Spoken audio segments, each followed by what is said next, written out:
Now a very special guest, top defensive player in the country, and he was recruited by colleges as early as 8th grade. He eventually landed at Michigan, was a superstar, was a top 15 pick of the Green Bay Packers, and is now excelling at the professional level. We are very proud and happy to have on the pride of Paramus Catholic, Mr. Rashan Gary. Good morning. Thanks for having me, guys. Now, all jokes aside, we had you on before you ever came into the pro, and we fell in love with you. So we're excited to have you back on the show, Rashan. And this Packers defense is now finding its groove. 8 turnovers in the last 4 games. The defense is starting to click quite a bit. What's been the difference as we hit this stretch run? We getting into December, so everybody you got buckled down when December comes, and with the defense, everybody just flying around, everybody just loving being with each other, and everybody know the expectation of every time we step on the field, and we're just trying to hold ourselves to that standard because we know what we can bring to the table. Now, your head coach Matt LaFleur recently said Aaron Rodgers is playing as well as anybody he's ever seen. He just turned 37 years old yesterday. His on-the-field presence, it speaks for itself. But what does he mean off the field? Like some superstars aren't relatable, but what does number 12 truly mean to the Green Bay Packers? Man, A-Rod, 12, man, he means everything. Just seeing him walk around, just how he carry himself, just a smooth, calm, collective guy, and know how to lead. He leads by example, and I'm happy to have him, as my quarterback, the best quarterback in the league. He is incredible. I don't think we've ever seen him have more fun than it looks like he's having this year. Of course, he's been amazing on the field as well. But there's something else going on we want to ask you about. The NFL's My Cause, My Cleats campaign. It's back. We love it. You love it. Players wear custom-designed cleats representing the charity of their choosing, whatever they're passionate about. And this Sunday, when you guys take on the Eagles, you will be supporting Made by Dyslexia. Rashan, tell us about this foundation. The cleats look great. Why is this so important to you? Yeah, the foundation Made by Dyslexia, it's important to me because it's a foundation that's keen on, tools to educate, teachers, and tools to help everybody just be educated on, dyslexia. And, I love that plan. They're on a 5-year plan to succeed. And, it's important to me because that's something that I wish I would have had, growing up when I found out I had dyslexia. I heard from our producers that you believe dyslexia had a positive effect on your life. I would like to know why. Maybe tell people that message and talk to people who might be struggling with it. Yeah, absolutely. It had a positive effect on my life just by, the doubters, in terms of, he might not be able to go to Division I school. He might not be able to, stay with, the kids that they consider, regular. So, I put that chip on my shoulder on top of, sports, but, it's put that chip on my shoulder and, end up going to Michigan. Everybody knows what a Michigan degree is and, how hard Michigan is. Mm-hmm. And for me to be a Big Ten, academic All-American was a nice chip to get off my shoulder. And I hope, I'm not going to say no names, but I hope that teacher that doubted me then can see me now. It's all right if you say it. True. You can say that, but that is awesome stuff, and it's also motivation for young people, not just young people of color, but kids that are looking at you thinking to themselves, can I do it? You are a true representation of that. Now, your tweets almost always end with the hashtag put cheese on everything. Now, I love it, but what does that mean? Is it a nickname? Is it a mantra? Is it a lifestyle cooking choice? Like, what is that really? It's a lifestyle. It's all in one. Cooking, just everything. Put cheese on everything, depending on when I use it. Just, having fun, making splash plays, just, staying in the moment. And, of course, with food, I can't get enough of cheese. Listen, we love some cheese. One time we went out as a group, and Traeger Peter was knuckle deep in the dip. At one point, he had cheese on his elbow. I said, how do you get cheese on your elbow? It's not dip, it's queso. Queso, my bad. All right, so I have to ask you, living in Wisconsin, what is your favorite type of cheese, and what's the craziest thing that you would put cheese on? Ooh.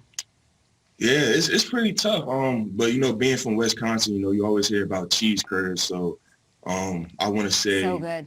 I tried some cheddar cheese curds, probably like maybe when I first got here. So that's number one for me. So come to Wisconsin, get some cheese curds. Tell them Sean sent you. But what if you put cheese on though? What's the craziest thing you put cheese on? Crazy thing I put cheese on lately. It's probably, yeah, lately probably like some spaghetti. That was different for me. Okay, I like that. Yeah, I like it. Parmesan cheese is great. Yeah, we talking about cheddar though.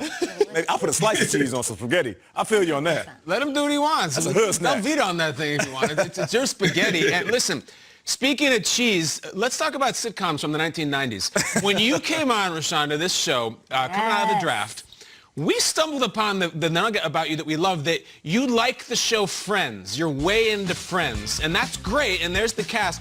But Rashan, what we remember is when the interview was over, you're walking off set, and Peter shouts to you during commercial, Rashan, who's your favorite Friends character? And you're walking out and you go, Ross! And you left, and we went crazy. You went insane. So, dude, are you standing up for Ross? Are you a Ross guy? Tell us about that. Yes, sir. Friends, I got into it in college, just to show to pass the time with me and my teammates. And, I grew up to, like Ross. He's smart, smooth, calm, collective, and he's the leader of the bunch. So Ross, you my guy. 10 toes down.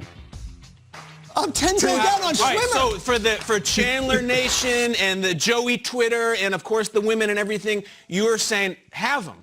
If I got one guy in my huddle or sitting there eating cheese on spaghetti with me, it is Ross Dweller. That's the guy? Ross Geller. Ross Yes, Geller? sir. Not a doubt.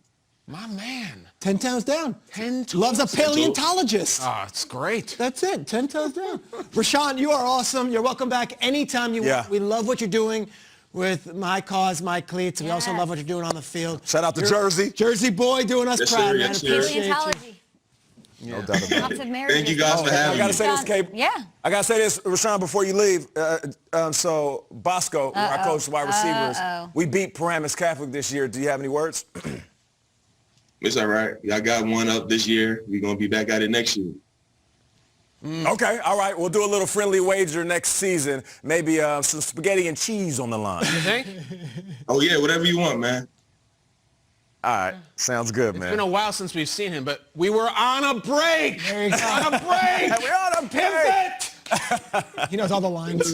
We're about to hit a break. Thank our first of 4 incredible guests joining us right now. We give a very special, warm welcome to the tight end out of South Carolina, 25th overall pick to the Baltimore Ravens back in 2018. He already is setting a career high in receptions, in receiving yards, in touchdowns this season, and we expect more great things in the future. Please welcome to the virtual breakfast table, Falcons tight end, Hayden Hurst. Oh, yeah! Hayden, good morning. Thank you guys for having me on. Yeah, a quick shout out to Kathy, your mom. What's up, Kathy? Big fan of our show. So Kathy, we hope you're watching. Thank Kathy you in the for house. choosing us this morning. All the guys are super excited about that. Let's talk about your Falcons, who we're also really excited about. Starting 0-5, then interim head coach Raheem Morris comes in. You're now winners of 4 of the last 6. Huge win over the Raiders in Week 12. What has Raheem Morris meant to this team, and why are you playing so hard for him? Raheem's he's just an awesome guy. He challenges us every single Wednesday. We come in here and he preaches physicality. He wants us to go in there and impose our will on teams. And I think it's just good to have a new voice right now. A little bit of a switch up has been good for this team. And I think we're 4-2 since Raw took over, and it's just fun. It's fun to play for a guy like that, just so passionate. Now, Hayden, you started your career as a hopeful MLB player after being drafted by the Pirates. But when you fell on hard times, your journey took you elsewhere to becoming a college football walk-on. For those that aren't familiar with that story, kind of tell us how you got here and how your unique journey formed your perspective on being an NFL star. Right, yeah. When I graduated high school in 2012, I got drafted by the Pittsburgh Pirates. I got drafted in the 17th round and spent about 3 years in their minor league system. Unfortunately, didn't have a lot of success, suffered from anxiety and some depression stuff, and just wanted to change of scenery. So I hung up baseball back in 2015 and walked on at the University of South Carolina and played for Coach Spurrier my freshman year, and then Coach Muschamp took over for the next 3 or 4 and switched me to tight end, and the rest is kind of history. Was able to become all SEC under him and turn myself into a first-round pick. So it's been awesome. Jeez. Athletic. It's been awesome to watch. Nate says athletic, incredibly athletic, especially in the SEC. It's amazing. and you do it off the field too. The NFL's My Cause, My Cleats campaign continues this season. It's an incredible thing. It gives athletes like you the opportunity to bring the causes they're the most passionate about, most personal for them, right to the forefront on game day. This Sunday, you will be supporting the Hayden Hurst Family Foundation. Can you tell us what your foundation is about? Because the cleats look incredible.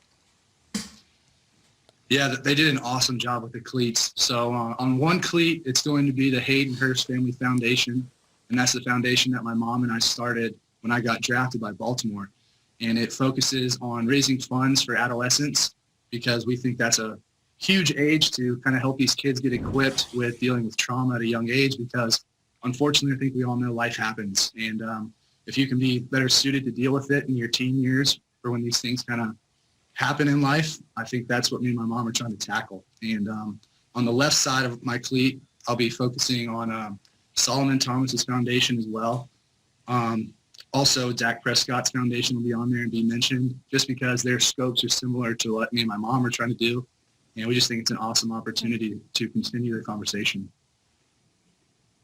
I think it's so amazing to see you guys, professional athletes, speak out on mental health and to use your cleats to really give the message. And to hear the conversation between you and Dak after week 2 really moved all of us. If the viewers haven't seen it, this is a special moment between you and Dak Prescott after he spoke out about struggling with the loss of his brother due to suicide. Take a listen. Hey, I got a lot of respect for what you did. Came out and talked about. Me and my mom have a foundation about suicide prevention. Yeah. Respect the hell out of you for talking about it, man. Collab one day. Absolutely. Come in. And you will collab. You're doing it now. You're going to be representing Dak's Faith Fight Finish Foundation. What's it mean to you to have other guys around the league speaking out on mental health and really pushing that conversation forward and that it's okay to not be okay? Right. I think it's incredible. When I saw Dak come out and talk about what he's gone through, with the pandemic and everything and during quarantine, I thought it was extremely brave. And I saw a few people take a stance that I thought was kind of disgusting when he received backlash for what he was talking about, because I know how hard it is to open up and be vulnerable, especially when you're the quarterback for America's team. You're under scrutiny already. And then to receive backlash for talking about losing someone to suicide or you struggle with mental health, I think is absolutely ridiculous. It's so brave and so strong to come out and talk about that stuff. And I honestly forgot that I was mic'd up, and luckily I was. It was an incredible moment and just another opportunity for me and Dak just to continue this conversation and break down those barriers with mental health. Thank you for your guys' honesty and transparency. Now let's take a look at these posts from your foundation's Instagram account. The caption says, "Our face when we hear someone say they don't know what today is. It's Garnet Thor Thursday." Now, you got to get us hip to it. What is that exactly? Garnet Thor Thursday started with my mom and her assistant. She's one of my